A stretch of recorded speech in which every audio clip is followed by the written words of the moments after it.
First of all, Garrett, we were rooting for you, but we're gonna get into it later. Tyler, them kids know what you look like, okay? I get that you were tired, but sometimes you just gotta bite the bullet.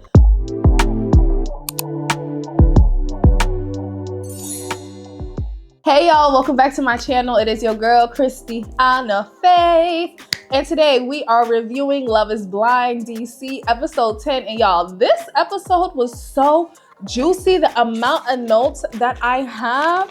First of all, Garrett, we were rooting for you, but we're gonna get into it later. Tim and Alex.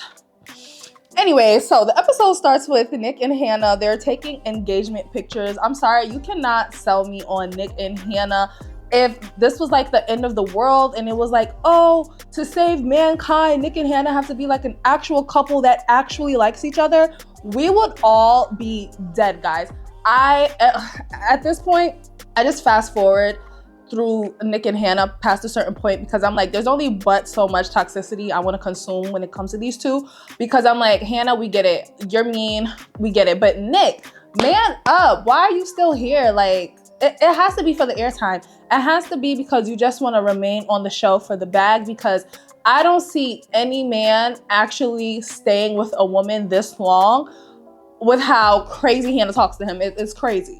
And now Marissa and Ramses are going through something again. One thing I want to mention is that we don't get to see a lot of the blow-ups on camera. I feel like they keep showing us a lot of the aftermath. So when they come on camera, it's like, what the hell is happening? And this is a perfect example. They're talking about the condom situation again and the kid situation. And I'm assuming this is like the next day. Ramses said he feels like the timeline has changed when it came to the kids, and now he is feeling uncertain. Marissa is saying she's not mad, but she also didn't take his hand in the kitchen, which I'm like, girl, you clearly mad because you ain't want to touch that man. But in this conversation, Ramses is just giving me the you're not for the girls as much as you say you are for the girls, because in this conversation, Marissa is like, oh, well, on the days where I don't feel good or I'm sick and obviously we can't have sex, is that gonna be a problem for you? And Ramses is low-key saying like, yeah, that's gonna be a problem, but it's not gonna be a problem. Ramses has a way with his words. He'll say, oh, I don't like that, but it's fine, when in reality, no, Ramses, it's not fine. And if you're not okay with that, communicate that and, you know, move on from each other. But one thing I will say is that I think it's very strange that you always need to be on the go when it comes to sex with your partner. Like, there's no grace. And Marissa, she did mention, she was like, you know, sick, her periods, and she was like, what about, you know, postpartum? Like, things do come up where we're just not gonna always be able to be, you know, like jackrabbits. And Ramses once again is like, it's fine. He just wants to make sure it's not an issue. And I'm like, Ramses, how would you know it's not gonna be an issue? Because things happen. We need to know that you're gonna be okay with the fact that if Marissa is sick for whatever reason, that y'all not gonna be having sex. And that's okay. Like, can a girl heal? No, okay. Like I said, Ramses, I've been side-eyeing you since the last episode. It's not looking too good for you out here. Next, Alex meets Drake's parents, aka Tim. Y'all, that had me cackling. But anyway, she meets his parents. It was a regular meeting. I don't know, there's something about Alex and Tim. I'm just still not sold on them yet. I'm like, y'all pick this couple over Leo and Brittany. Alex and Tim don't like each other either. They're just not as open with their toxicity as Hannah and Nick is. Like, Hannah's just very much out there, like, I don't like this ninja. Alex and Tim, I don't know who it is in this relationship, but they don't like each other. And whatever be going on off camera, for whatever reason, the producers, they don't want to show us. And that's why we get these awkward meetings on camera, like they're standing on thin ice around each other. They're scared to like really say anything. And you can tell even during this meeting, it came across as weird. And now Ashley and Tyler, and y'all, it's been confirmed that Tyler's kids are blind, because Ashley asked him if they know what he looks like, and he said he doesn't think so. And if you saw my previous videos, Tyler, them kids know what you look like, okay? They know what you look like, Tyler. We've seen the evidence, okay? And for me, what do you guys think about Ashley? Do you guys think that Ashley is gonna marry Tyler? Like, Because even without knowing all of the outside drama now, right? Because obviously back then Ashley would not know, but in the moment, this is such a big bomb dropper, if that's how you say it. I don't know, but she did mention that if she was in any other scenario, she wouldn't have followed through with this. Like, she wouldn't be with him.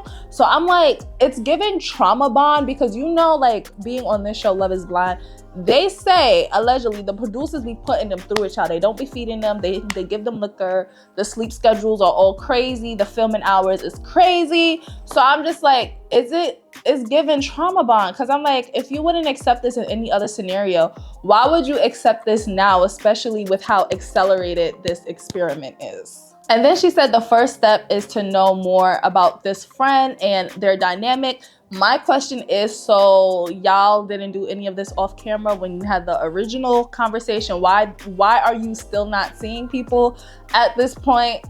Okay.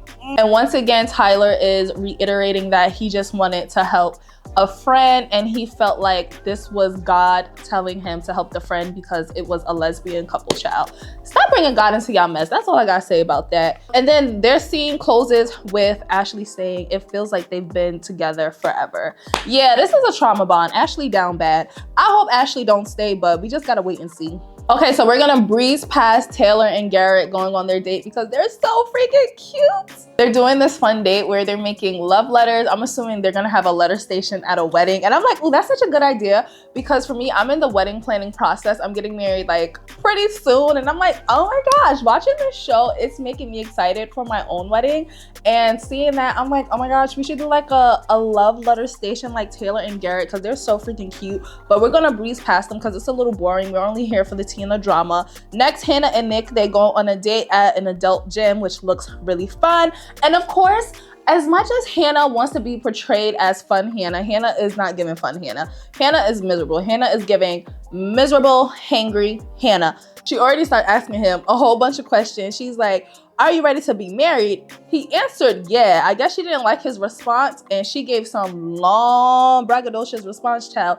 And then asked him again, are you ready to be married? And he's like, well, yeah. I said yes. I'm like, damn, Hannah, let him live. She wants Nick to read because she knows how to read and he needs to prioritize reading.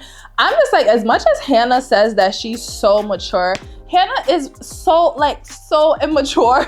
Like how she's portrayed on the show. I'm like, Hannah, it's okay if he doesn't read. He doesn't have to read because you know how to read. What are you reading, Hannah? Because Hannah gives that she's the girl that's reading romance novels. And trust me, y'all know I'm a reader. Well, if you don't know, I'm a reader. I'm a romance reader. But Hannah gives like that's kind of what she reads. But she wants to make it seem like, oh, she's over here reading like deep philosophical, religious, and spiritual books. But no, you're reading the dark romance books.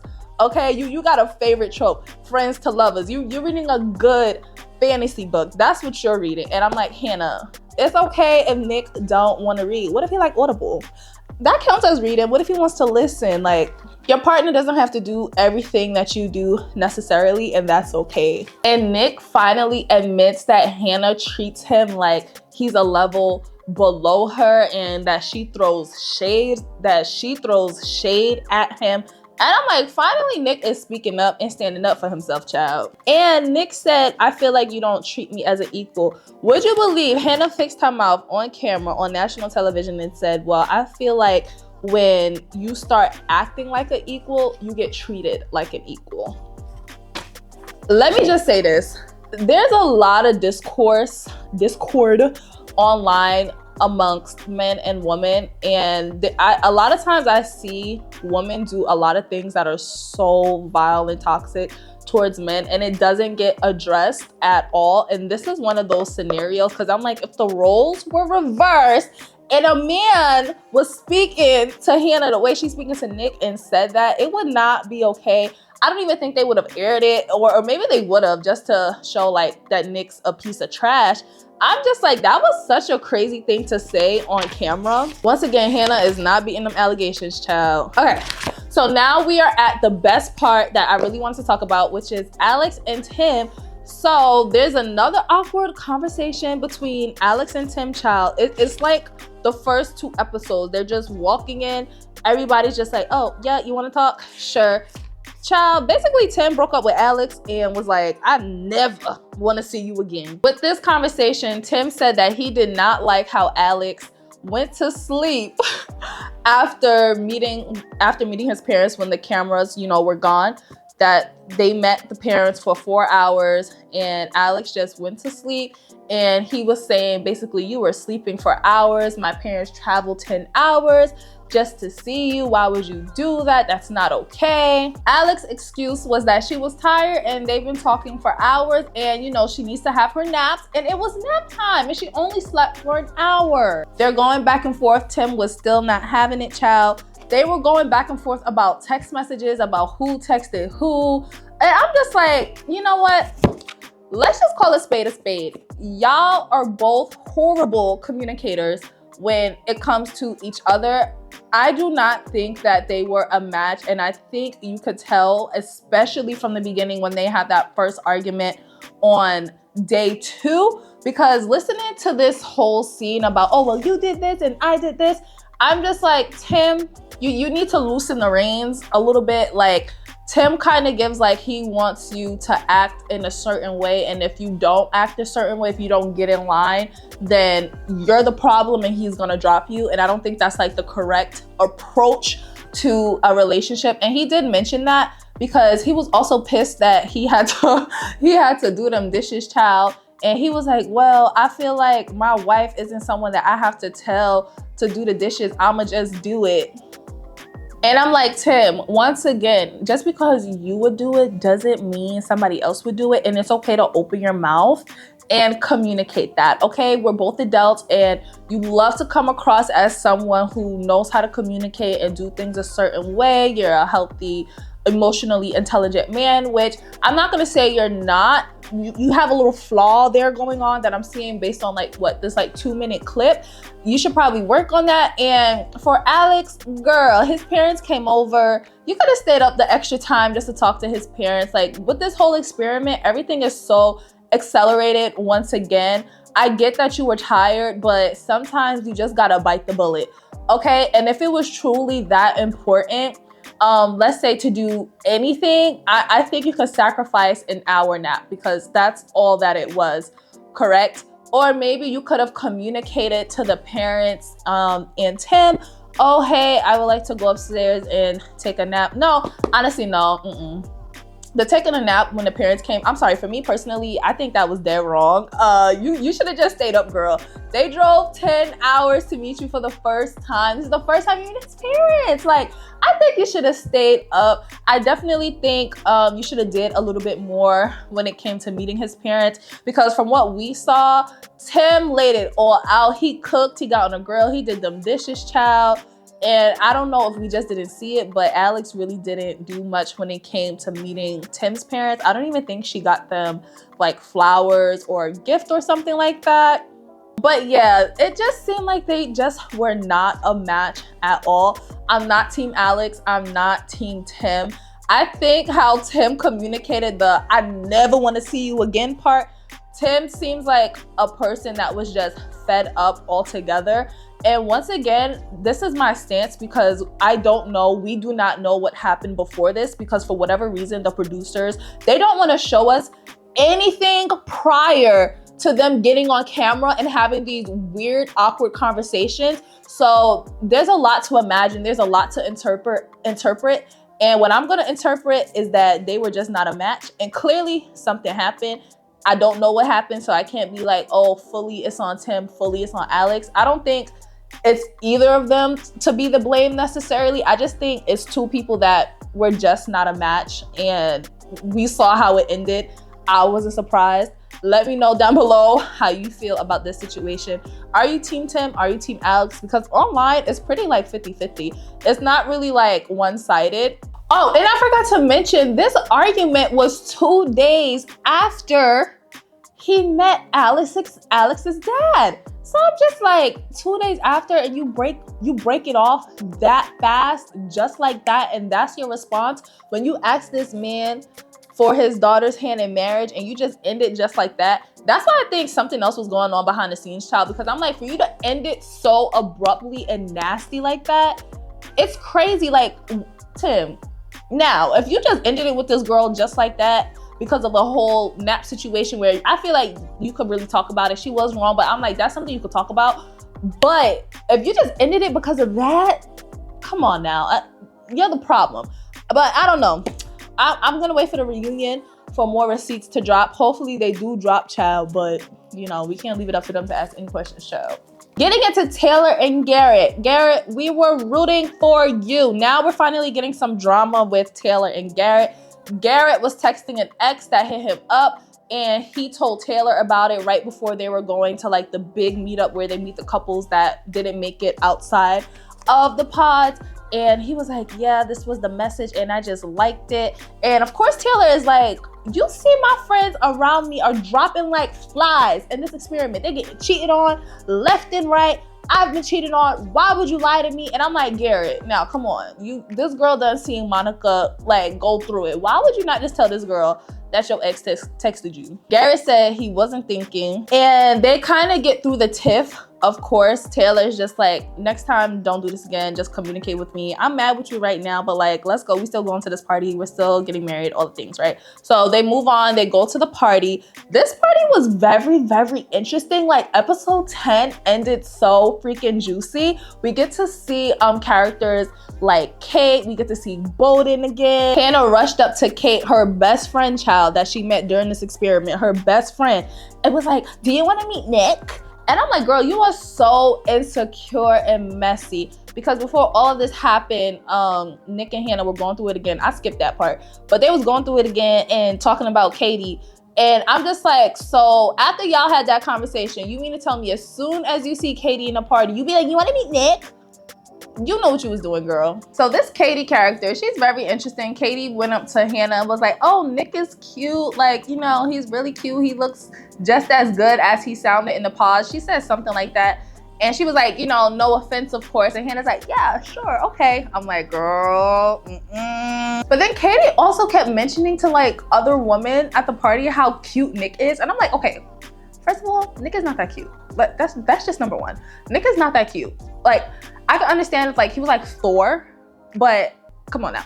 I'm like, girl, it's giving you want Nick, and this supposed to be your best friend. Like, come on, Katie, you're giving weird. And then Hannah and Ashley are having this awkward conversation about how Nick doesn't please Hannah in bed. And basically she feels like she's with an inexperienced 18-year-old and she has to teach him things, and how he doesn't want to go down on her. And I'm just like, girl, why are you saying all of this on national television about this man?